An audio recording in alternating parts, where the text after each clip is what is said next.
Are you ready? ఉత్సాహ ధ్వని బిగ్గరగా చేయము. ఉత్సాహ ధ్వని బిగ్గరగా చేయము. హల్లెలూయా. ఉత్సాహ ధ్వని బిగ్గరగా చేయం. ఎందుకు ఉత్సాహ ధ్వని బిగ్గరగా చేయాలి?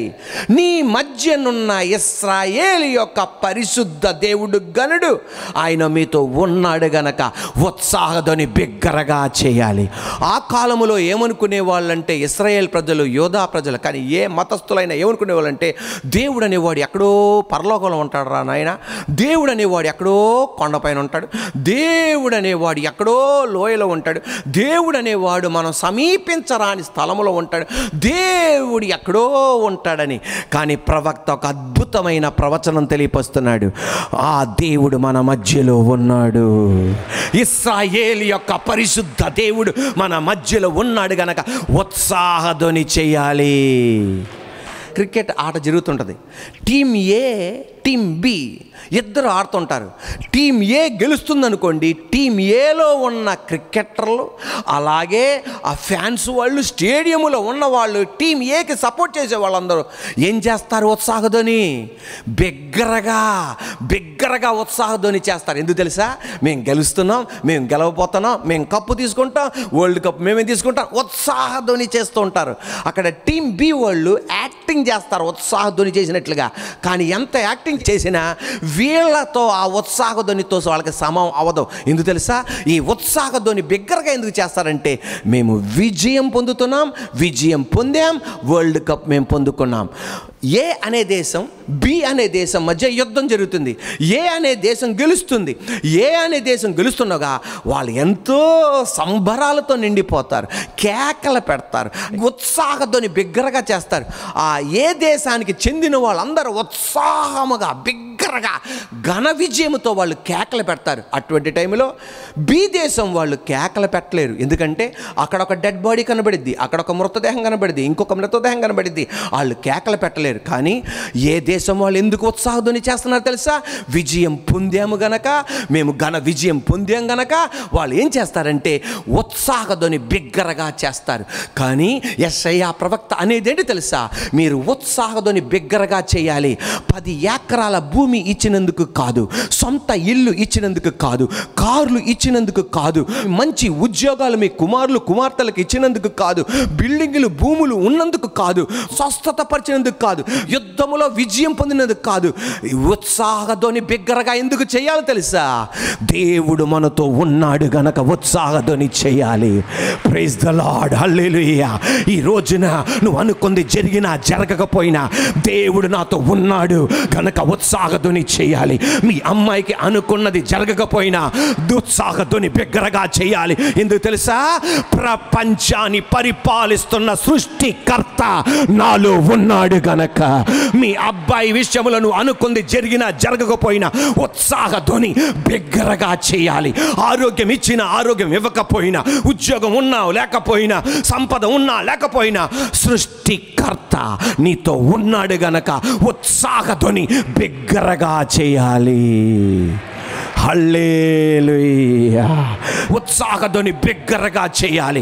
ఈరోజు మాతో ఉన్నందుకు స్తోత్రం, ఈరోజు మమ్మల్ని నడిపిస్తేందుకు స్తోత్రం, ఈరోజు మమ్మల్ని ముందుకు తీసుకెళ్తేందుకు స్తోత్రం. యెహోషాపాతు 3 దేశాలు ఇతని మీదకి వస్తున్నాయి. భయపడుతుండగా ప్రవక్త వచ్చి ఒక మాట అన్నాడు, భయపడకు, యుద్ధం యెహోవాదే, దేవుడు నీతో ఉన్నాడు, భయపడకు. విజయం పొందకముందే ఒక మ్యూజిక్ ట్రూప్ని ఎదర పెట్టేసి, యెహోవా దయాళుడు, ఆయనకు కృతజ్ఞతాస్తుతులు చెల్లించుడి, ఆయన కృప నిరంతరముండును. యెహోవా దయాళుడు, ఆయనకు కృతజ్ఞతాస్తుతులు చెల్లించుడి, ఆయన కృప నిరంతరముండును. యెహోవా దయాళుడు, ఆయన కృతజ్ఞతాస్తుతులు చెల్లించుడి, ఆయన కృప నిరంతరముండును. ఉత్సాహధ్వని బిగ్గరగా చేస్తుంటే 3 దేశాలకి పిచ్చెక్కినట్టు అయిపోయింది, మెంటలు వచ్చినట్టు అయిపోయింది, మానసిక రోగులుగా మారిపోయారు. వాళ్ళు ఏమంటున్నారంటే విజయం పొందకుండా గట్టిగా కేకలు పెడతారేంటయ్యా? యెహోషాపాత్ అన్నది విజయం పొందినందుకు కాదు మేము కేకలు పెట్టేది, మా దేవుడు మాతో ఉన్నాడు గనక మేము కేకలు పెడుతున్నాం. ఈ రోజున ఎలా చప్పట్లు కొడుతున్నావు, ఆర్థిక ఇబ్బంది ఉన్నా, ఆర్థిక పరిస్థితి మారినందుకు కాదు, మా దేవుడు మాతో ఉన్నాడు గనక మేము ఉత్సాహధ్వని చేస్తున్నాం. స్వస్థత పొందినందుకు కాదు, దేవుడు మాతో ఉన్నాడు గనక ఉత్సాహధ్వని చేస్తున్నాం. బిడ్డలందరూ సరిగా ఉన్నందుకు కాదు, దేవుడు మాతో ఉన్నందుకు ఉత్సాహధ్వని చేస్తున్నాం. దేవుడు నీకు తోడుగా ఉంటే 3 దేశాలు కాదు 30 దేశాలు నీ మీద పడినా ఎవడిని నేమి చెయ్యలేడు. హల్లెలూయా. సరిపోలా. హల్లెలూయా. దేవుడు నీకు తోడుంటే అగ్నిగుండ నీకు నేమి చేయలేదు. దేవుడు నీకు తోడుంటే హల్లెలూయా సింహపు గృహ సింహాలు నిన్నేమి చేయలేదు. ఉత్సాహధ్వని చేయి. హల్లెలూయా. ఉత్సాహధ్వని బిగ్గరగా చేయి. Praise the Lord. Praise the Lord. Hallelujah. పౌలు శీలలు ఉత్సాహంగా బిగ్గరగా కేకలు పెట్టి పాడుతున్నారు. ఎక్కడ? స్విమ్మింగ్ పూల్ మధ్యలో ఉన్నారా వాళ్ళు? ఐలాండ్లో ఉన్నారా? ఎక్కడున్నారు? వంటగదిలో ఉన్నారా? కాదు, వాళ్ళు ఎక్కడున్నారు? చెరసాలలో 2 చేతుల్లో సంఖ్యలు, 2 కాళ్ళలో బోండాలు బిగించారు. రేపటి రోజు వాళ్ళని శిరఛేదం చేస్తారు. కానీ అక్కడ ఉత్సాహ ధ్వని బిగ్గరగా చేస్తుంటే తోటి ఖైదీలు వాళ్ళ సెల్స్ నుండి చూస్తున్నారు. ఈ 2 అన్నయ్యలకే క్రాక్ పట్టిందిరా, మెంటలు పట్టిందిరా, మానసిక రోగులు అనుకున్నారు. కానీ పౌలు శీలలు అన్నారు, మేము చెరసాల్లో ఉన్నందుకు కాదు, చెరసాల నుండి బయటపడతావులే తర్వాత సంగతి, మాకు అర్థమైంది మా దేవుడు మాతో ఉన్నాడని. ఉత్సాహ ధ్వని బిగ్గరగా చెయ్యము. Hallelujah. Praise the Lord. Hallelujah. గుడ్డి భిక్షకుడు ఎవరండి? గుడ్డి భిక్షకుడు. దావీదు కుమారుడైన యేసయ్య నన్ను కరుణించి స్వస్థపరచు, దావీదు కుమారుడైన యేసయ్య నన్ను కరుణించి స్వస్థపరచు, దావీదు కుమారుడైన యేసయ్య నన్ను స్వస్థపరచు అంటే యేసయ్య నిలిచి అన్నాడు, నువ్వు రాయా అన్నాడు. ఆ గుడ్డి వ్యక్తి భర్తిమాయి దగ్గరికి వెళ్ళి యేసయ్య నిన్ను పిలుస్తున్నాడు అనగానే అతని దగ్గరున్న అతని శరీరం పైన ధరించుకున్న గుడ్డి వాళ్ళు ధరించుకునే వస్త్రాన్ని అడుక్కోవడానికి ఎదర ఒక దుప్పటే చెప్పుంటే ఆ దుప్పటిని ఇసిరేసాడు, చెప్పని ఇసిరేసాడు, గుడ్డి వస్త్రం ఇసిరేది. కానీ పక్కనోడు అన్నాడు, ఏంటి అన్ని విసిరేసావు, మళ్ళీ వద్దా నీకు అది? అయ్యవద్దా? స్వస్థత పరిచి నాకు ఇసిరేయాలి, కానీ స్వస్థత పరచకముందు అని ఇసిరేత్తనం ఏంటంటే ఆయన నాతో ఉన్నాడు, ఆయన నాతో ఉన్నాడు, నా కోసం ఆయన నిలబడతాడు, నా పక్షాన నిలబడతాడు, అందువలన నేను ఉత్సాహధ్వని బిగ్గరగా చేస్తానా, అందుకే ఈ వస్త్రాలు ఈసిరి పారేస్తానా. Praise the Lord. ఉత్సాహధ్వని ఏం చేయి? బిగ్గరగా చేయి. కొన్నిసార్లు కొన్ని సందర్భాల్లో బిగ్గరగా ప్రార్థన చేయాలి, కేకలు పెట్టి ప్రార్థన చేయాలి, బిగ్గరగా మొర్ర పెట్టాలి. బైబిల్ గ్రంథంలో అలా బిగ్గరగా మొర్ర పెట్టిన వాళ్ళకి, అలా కేకలు పెట్టిన వాళ్ళకి దేవాది దేవుడు జవాబునిచ్చాడు. అంటే మౌనంగా ప్రార్థన చేత జవాబునివ్వడానికి కాదు, నువ్వు వెళ్తున్న సందర్భం, నువ్వు ఎంత సైలెంట్ వ్యక్తివైనా నీకు తెలవకుండా గట్టిగట్టిగా కేకలు పెట్టి ప్రార్థన చేసేస్తావు. ఏడుపు రానోడికి ఆ రోజు ఏడుపు వచ్చేస్తుంది. ఏంటంటే ఆ పరిస్థితులు అలా ఉంటాయి. యాకోబు యబ్బోకు నది దగ్గర దేవదూతతో పోరాడుతుండగా బిగ్గరగా కేకలు పెట్టి ప్రార్థన చేస్తున్నాడు. ఏమని ప్రార్థన తెలుసా? నువ్వు నన్ను ఆశీర్వదిస్తేనే నిన్ను పోనిస్తా, లేకపోతే నిన్ను పోనేను. దేవుని నిన్ను ఆశీర్వదించేతను రా బాబు అన్నాడు. దేవుని స్తోత్రం. కేకలు పెట్టగలాగా ఊరోళ్ళందరూ వినేటట్టున్నారు. తెల్లవారుజాము అవుతుంది, నిన్ను ఆశీర్వదించి వెళ్తాను పో, నిన్ను ఇశ్రాయేలుగా మారుస్తానన్నాడు. ఇశ్రాయేలు ప్రజలు 430 సంవత్సరాలు బానిసగా ఉన్నప్పుడు వాళ్ళు బిగ్గరగా కేకలు పెట్టి మొర్ర పెట్టారు. ఆ మొర్ర దేవుడు ఆలకించాడు. మిమ్మల్ని నేను బయటికి నడిపిస్తాను అన్నాడు. దేవుడు ఒక వ్యక్తి అయిన మోషే నిలబెట్టి ఆ దేవుడు బయట తీసుకొచ్చాడు. ఏలీషా 2 పాళ్ళ ఆత్మను పొందుకున్నాడని నాకు అర్థమైంది. ప్రజలకి అర్థమవడానికి ఎదర ఉన్న యొర్దాన్ని దుప్పటి తీసుకున్నాడు. ఏలియా ఒక దుప్పటి తీసుకొని బిగ్గరగా కేకలు పెడుతున్నాడు. ఏలియా దేవుడు ఎక్కడ ఉన్నాడు, వేర్ ఈజ్ ఎలైజాస్ గాడ్ అని కొట్టాడు. యొర్దాన్ నది పాయలైపోయింది. యెబేజు మొర్ర పెడుతున్నాడు, నువ్వు నన్ను నిశ్చయంగా ఆశీర్వదించాలి. దేవుడు అన్నాడు, ఆస్వాదించేస్తాను రా బాబు అన్నాడు. ఇలా కేకలు పెట్టకండి మీరు. హల్లెలూయా, ఆస్వాదించేస్తాను. మందిరం కట్టలేకపోతున్నారు. మందిరం కట్టలేకపోతుంటే వీళ్ళు కేకలు పెట్టారు, కృప కలుగును గాక, కృప కలుగును గాక. జెరుబ్బాబెలు ఎదుట నిలబడడానికి మహాపర్వతమా నువ్వు చదును భూమి అవును గాక. యెహోవా వాక్కిదే, శక్తి చేత కాదు, బలము చేత కాదు, నా ఆత్మ వలన. జకర్యా గ్రంథం 4:1 వాక్యం చూడండి, 6-7 వాక్యం. అప్పుడు అతడు నాతో ఇట్లా, నేను జెరుబ్బాబెలునకు ప్రత్యక్షమగు యెహోవా వాక్కిదే, శక్తి చేతనైనను బలము చేతనైనను కాక నా ఆత్మ చేతనే ఇది జరుగునని సైన్యములకు అధిపతియగు యెహోవా సెలవిచ్చాను. గొప్ప పర్వతమా, జెరుబ్బాబెలును అడ్డగించుటకు నీవు ఏ మాత్రపు దానవు, నీవు చదును భూమి అగుదవు. కృప కలుగును గాక, కృప కలుగును గాక అని జనులు కేకలు వెయ్యగా అతడు పైరాయి తీసుకొని పెట్టించెను. ప్రైజ్ ది లార్డ్, హల్లెలూయా. నేను ఇప్పుడు చెప్పిన దాంట్లో ఒక్కొక్కసారి గట్టిగా కేకలు పెట్టారని ఉన్నది, ఆ సందర్భ ప్రకారం నేను చెప్పా. ఇక్కడ వాళ్ళు ఏం చేస్తున్నారు, కేకలు పెడుతున్నారు. ఏంటి తెలుసా, కృప కలుగును గాక. చెప్పండి గట్టిగా, కృప కలుగును గాక. ఈ రోజున కొన్ని పర్వతాలను ఎదుట ఉన్నాయే, అవి యేసయ్య నామములో చదును భూమి అవును గాక. అవి చదును భూమి అవుతాయి యేసయ్య నామములో. కృప కలుగును గాక. కమాన్, కృప కలుగును గాక. కమాన్, కృప కలుగును గాక. ఆ మాట గట్టిగా మీరు చెప్తుండగా జెరుబ్బాబెలు ఎదుట నిలబడిన మహాపర్వతాన్ని చదును భూమిగా మార్చిన దేవుడు నీ ఎదుట నిలబడుతున్న పర్వతం, అది ఏ పర్వతమైనా చదును భూమిగా మారును గాక. కృప కలుగును గాక, కృప కలుగును గాక అని కేకలు పెట్టినందుకు స్తోత్రం, హల్లెలూయా.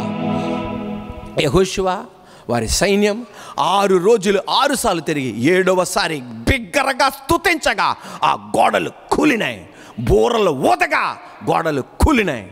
యేసు ప్రభువారు లాజర్ సమాధి దగ్గరికి వెళ్ళి, లాజరు బయటికి రా బిగ్గరగా కేకలు పెట్టాడు. కొన్నిసార్లు కామ్గా మాట్లాడితే ఎనరు అని అనాలి. బిగ్గరగా కేకలు పెట్టాడు. సిలువ మీద వేలాడుతున్నప్పుడు బిగ్గరగా, ఎలోయి ఎలోయి లామా సబక్తాని, నా దేవా నా దేవా నన్ను ఎందుకు విడిచిపెట్టావని బిగ్గరగా కేక వేశాడు. కేకలు పెట్టిన ప్రతి వ్యక్తికి తండ్రి అయిన దేవుడు జవాబునిచ్చాడు. యేసయ్య జవాబునిచ్చాడు. నీ కేకలకైనా జవాబునిస్తాడు, నీ మొర్రకైనా జవాబునిస్తాడు, నీ ప్రార్థనకైనా జవాబునిస్తాడు. హల్లెలూయా.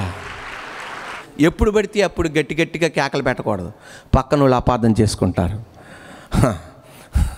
బస్సులో గట్టి గట్టిగా కేకలు పెట్టి ప్లాన్ చేసావనుకో దించి హాస్పిటల్ తీసుకెళ్తారు. నిన్ను ట్రైన్లో గట్టి గట్టిగా కేకలు పెట్టావనుకో దించి హాస్పిటల్ తీసుకెళ్తారు. అటువంటి టైంలో కొన్ని సందర్భాలు ఉంటాయి. నీ హృదయం మండిపోతూ ఉంటుంది. నీ హృదయంలో ఒక కేక మోగాలి. ఆ కేక పక్కన ఆనుకొని కూర్చున్న భర్తకు కూడా వినపడకపోవచ్చు, భార్యకు కూడా వినకపోవచ్చు, పిల్లలకు కూడా వినపడకపోవచ్చు. సృష్టికర్తకి నువ్వు నోరు తెరిసి గట్టిగా అరిసిన దానికన్నా నీ అంతరంగంలో ఉన్న కేక ఆయనకి వినబడి కార్యం చేస్తాడు ఆయన. కొన్నిసార్లు దేవుడు, జాగ్రత్తగా గమనించండి, కొన్నిసార్లు దేవుడు ఇన్కన్వీనియన్స్ తీసుకొస్తాడు, అసౌకర్యం తీసుకొస్తాడు. No change is made without inconvenience. అసౌకర్యము లేకుండా ఎప్పుడు ఎక్కడ ఎవరికి మార్పు కలగదు. నిన్ను అసౌకర్యం గుండా తీసుకెళ్తాడు. ఇశ్రాయేలు ప్రజలు 430 సంవత్సరాలు బానిసగా ఉన్నారు. ఎక్కడెక్కడే ఉండిపోదామో అనుకున్నారు. నా దేవుడు వాళ్ళని ఇన్కన్వీనియన్స్ గుండా తీసుకెళ్ళాడు. ఆ అసౌకర్యం గుండా తీసుకెళ్ళగా అనుకున్నారు మనం ఎక్కడ ఉండకూడదు, ఖచ్చితంగా మార్పు రావాలనుకున్నారు. యోనా నినవేకే వెళ్ళిపోదాం అనుకున్నాడు దేవుడు తర్షీష్కెళ్ళమంటే. కానీ ఆ ఇన్కన్వీనియన్స్, ఆ అసౌకర్యం కలగగానే చచ్చా దేవుడు చెప్పిన మాట నేను వినాలని చెప్పేసి నినవేకి వెళ్ళిపోయాడు. హన్నా తోటి కోడలకు పిల్లలు ఉన్నారు, ఈమెకి పిల్లలు లేరు. ఇక ఎంత ప్రార్థన చేసినా నాకు పిల్లలు లేరు, ఇక ఆమె పిల్లలే నా పిల్లలు, నా పిల్లలే ఆమె పిల్లలు అనుకొని బతుకుతుంటే ఆమె సహకరించే ఆమెనే దేవుడు రెట్టించేటట్టు చెప్పించాడు. సహకరించే ఆమెనే సహకరించనికుండా చేశాడు. ఆమెని గుచ్చి గుచ్చి గుచ్చి మాట్లాడుతుండగా అర్థమైంది, దేవుడే ఇది నాకు కలిగి చేస్తున్నాడు. ఆ అసౌకర్యం కలగటం ద్వారా ఆమె ఏమని తెలుసా, నాకు కూడా పిల్లలు కావాలి.